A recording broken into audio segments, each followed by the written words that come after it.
Assalamualaikum warahmatullahi wabarakatuh. Bismillah, alhamdulillah, wassalatu wassalamu ala rasulillah Sayyidina Muhammad ibn Abdillah wa ala alihi wa ashabihi wa azwajihi wa zurriyatihi wa ahlil baitihi wa man tabi'ahum ihsanin ila yaumil qiyamah. Asyhadu an la ilaha illallah wahdahu la syarika lah wa asyhadu anna Muhammadan abduhu wa rasuluhu la nabiyya ba'dah. Qala Allah ta'ala fi kitabihil karim Ila fi Quraisyin ila fihim rihlata syita'i wa sayf falyabudu rabb hadzal bait alladzi at'amahum min ju' wa amanahum min khauf. Shadaqallahu azim. Para pemirsa channel Terindah semuanya, seperti biasa melalui channel Terindah ini diawali dengan doa-doa kepada kita semua. Semoga kita semua, terutama para pemirsa yang menonton channel Terindah ini, diberikan kesehatan lahir wal batinnya, diberikan kebahagiaan lahir wal batinnya, diberikan kesejahteraan lahir wal batinnya, dan diberikan umur yang panjang, umur yang barokah untuk beribadah kepada Allah Subhanahu wa taala, dan selalulah berbuat baik kepada sesama manusia. Semoga kita semua nanti bisa mengakhiri hidup di dunia yang fana ini dengan husnul khotimah. Amin ya rabbal alamin. Para sahabatku terindah, seperti biasa melalui channel Terindah ini kita akan membahas masalah-masalah yang sederhana, dengan cara-cara sederhana, dengan penyajian juga yang secara sederhana. Tetapi semoga dampaknya atau manfaatnya bisa untuk kita secara nasional memberikan pendapat-pendapat khusus melalui channel Terindah ini. Amin ya rabbal alamin. Para sahabatku, kita telah mempunyai seorang presiden yang baru sekitar 100 hari atau sekitar 120 hari ya. Beliau telah menjadi presiden kita dan telah dilantik secara resmi, dan dengan semangatnya, dengan gegap gempitanya dia selalu berslogan bersedia timbul tenggelam bersama rakyat, bersedia mengorbankan jiwa raganya untuk kesejahteraan rakyat. Dan ini merupakan suatu motivasi yang sangat indah, yang sangat heroik, yang kita dengarkan, yang sangat kita banggakan, yang sangat kita harapkan nanti realisasinya di kemudian hari. Tapi kita mungkin itu sebuah slogan yang terlalu retorik, dan juga apa yang dislogankan dengan penuh semangat, tentu kita mengharapkan yang dengan penuh semangat itulah yang akan menjadi realisasinya, yang akan menjadi kenyataannya. Kemudian itu ungkapan-ungkapan, jargon-jargon, setelah semangat-semangat motivasi yang selalu Pak Prabowo sampaikan di media-media sosial itu, termasuk di media mainstream, itu yang sangat diharapkan buktinya bahwa bersedia untuk mensejahterakan rakyat Indonesia dengan berbagai cara yang juga baik-baik saja, tidak dengan berbagai cara dengan yang jelek. Semoga para sahabatku terindah semuanya, presiden kita telah punya presiden yang baru, akan tetapi ada suatu peristiwa atau ada suatu kondisi yang juga sangat diperlukan kehadirannya, yaitu para pemimpin kepala-kepala daerah dari mulai kabupaten kota termasuk juga provinsi. Jadi ada bupati-bupati, ada wali kota, ada gubernur-gubernur yang saat ini tidak ada jabatannya, meskipun kita telah sama-sama melaksanakan pilkada serentak pada tanggal 27 November 2024 yang lalu, dan hasilnya kita telah dapatkan. Tapi sampai dengan hari ini mereka-mereka yang terpilih itu belum dilantik. Artinya apa? Artinya kepala daerah itu bisa dipastikan belum ada. Sebagaimana kita ketahui bahwa ada 37 provinsi yang ikut pilkada dan belum dilantik hingga hari ini. Kemudian ada 415 kabupaten dan 93 kota, dan semuanya saat ini tidak ada pemerintahan di provinsi maupun di kabupaten kota. Artinya apa? Artinya saat ini Pak Prabowo sebagai presiden itu memimpin Indonesia dari atas sampai dengan bawah. Apa yang menjadi masalahnya? Sebagaimana kita ketahui bahwa kultur orang Indonesia itu dia senang sekali berkompetisi, senang kali berpolitik, dan senang juga bertahayul, dan tidak senang ketika dia kalah. Nah, ini jadi masalahnya. Pada pilkada serentak 27 November 2024 yang lalu, pilkada telah terselenggarakan dengan seksama, dengan waktu yang sesingkat-singkatnya, dengan masa keterpilihannya yang juga tidak lama, diketahui siapa pemenangnya. Akan tetapi ketika pihak-pihak yang kalah ini tidak mau mengakuinya sampai dengan sekarang. Makanya terdapatlah yang menang mulus atau tanpa gugatan itu sebanyak 249 kabupaten kota yang dia tidak bersengketa. Akan tetapi sisanya itu bersengketa masih dalam proses di Mahkamah Konstitusi. Artinya apa? Artinya pelantikan para pemimpin daerah ini sampai dengan saat ini belum dilaksanakan. Terlebih lagi niat daripada pemerintahan Pak Prabowo, niat daripada MK dan juga niat daripada KPU lainnya, mereka menginginkan pelantikan kepala daerah ini serentak dengan harapan tidak foya-foya dalam anggaran, menghabiskan anggaran yang banyak dalam pelantikan itu, dalam pelantikan kepala daerah dari gubernur, wali kota, dan bupati seluruh Indonesia. Artinya apa? Artinya kalaulah pemerintah dan juga MK dan juga KPU mengharapkan atau menginginkan suatu pola yang melantik kepala daerah ini secara serentak, tentu tidak menjadi suatu hal yang efisien. Percuma saja kita melaksanakan pilkada serentak sementara pelantikannya tidak bisa serentak. Kenapa? Karena disinyalir KPU, MK, dan juga pemerintah mengharapkan keseluruhan kabupaten kota yang melaksanakan penyelenggaraan pilkada serentak ini sebanyak 545 pemerintahan daerah. Artinya kita menginginkan 545 kepala daerah dilantik secara serentak. Akan tetapi bisa dipastikan tidak bisa serentak karena kasusnya masih ditangani oleh MK. Segala sesuatunya yang bersengketa dalam pilkada kemarin masih diurus, dan juga untuk mengurusnya itu masih tersisa 200 lebih kepala daerah yang menunggu dilantik, menunggu apakah dia menang. Kenapa? Karena mereka menggugat.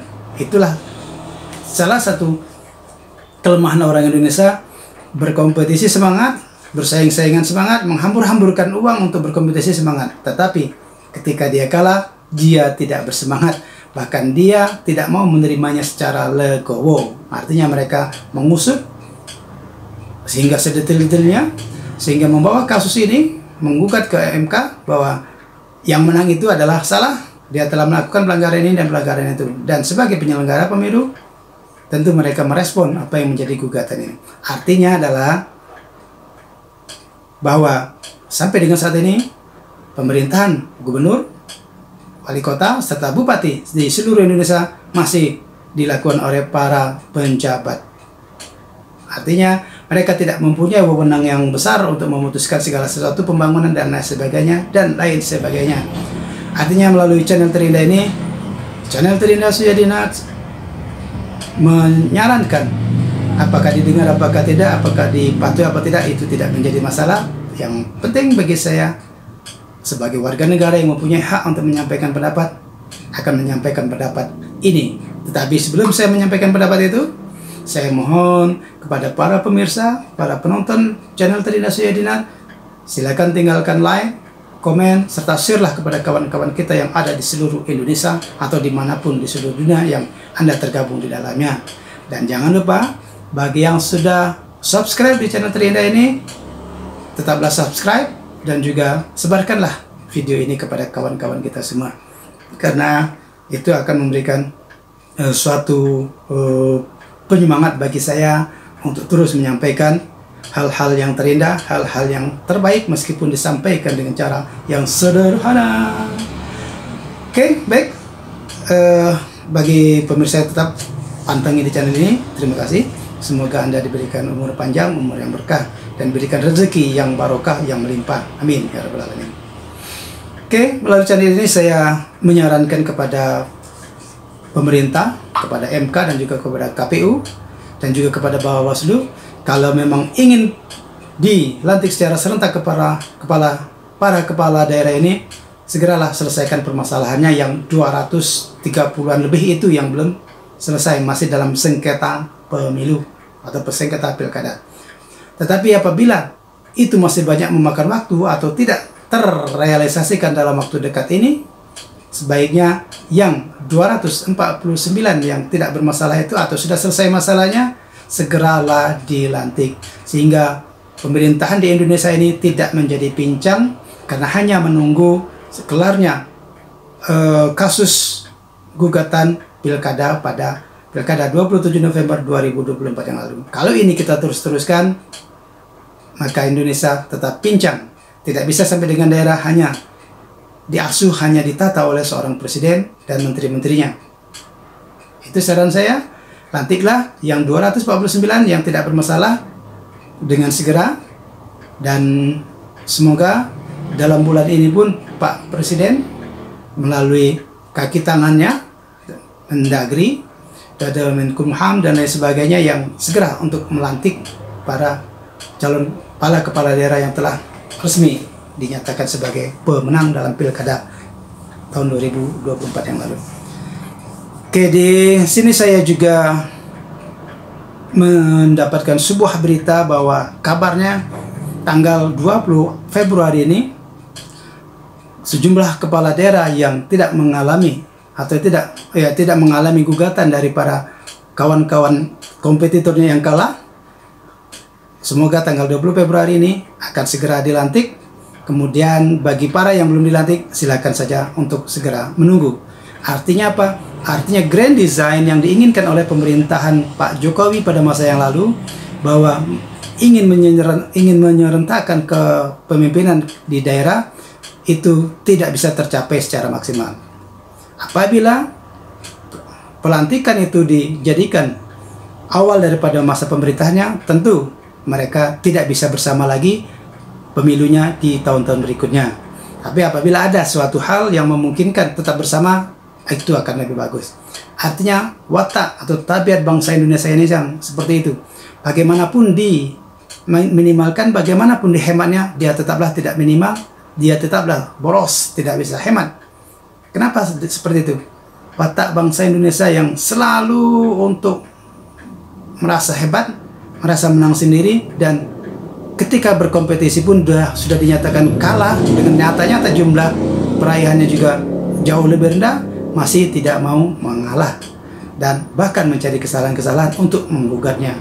Jadi proses-proses yang seperti itu, proses menghemat pembiayaan melalui pilkada, memang suatu hal yang bagus, tetapi ini tetap terus diupayakan bagaimana pola yang terbaik untuk pemilu di Indonesia. Pertama, agar tidak banyak memakan biaya.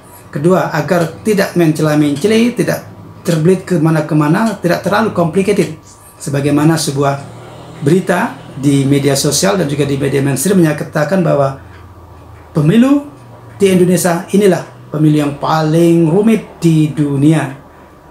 Paling rumit di dunia, dan presidennya yang lalu menjadi pemenang kedua sebagai presiden terkorup. Nah, ini jadi ada hubungan di sana di sininya. Dan saya tidak bisa menyarankan yang indah bagi para kawan-kawan yang tetap menggugat bahwa Anda adalah kalah. Silakan Anda berusaha untuk bagaimana Anda bagusnya, tetapi jangan memaksakan ketika Anda memang sudah kalah. Laluilah jalur hukum itu tadi, akan tetapi ingat, semua harus ada akhirnya. Jangan diperpanjang, karena tujuan efisiensi dari pemerintahan di Republik Indonesia ini, gubernur, wali kota, dan bupati, itu tujuannya adalah bagus agar kepala daerah di seluruh Indonesia dipilih secara serentak, dilantik secara serentak, sehingga masa akhirnya pun bisa serentak. Kalau kita mengulur-ulur waktu seperti ini, tentu tidak ada manfaat daripada keserentakan itu tadi. Tentu akan selalu berbeda pilkada-pilkada di setiap tahunnya di seluruh Indonesia. Bagaimanapun bentuknya di Indonesia, berdemokrasi atau pilkada maupun pemilihan legislatif tetaplah berbiaya tinggi. Meskipun skema-skema pemilihan telah dirancang ke depannya, tapi saya sangat pesimis bahwa Indonesia akan bisa memanfaatkan penghematan-penghematan dalam persoalan pemilihan legislatif, pemilihan eksekutif, termasuk pilkada yang serta ini. Dia tetaplah berbiaya tinggi karena orang Indonesia itu sekecil apapun keuntungan atau keuntungan yang bisa dia raih akan selalu diusahakannya. Tapi apabila ada yang besar, mereka akan beralih kepada keuntungan yang lebih besar tadi. Ini yang ada skema yang telah dirancang oleh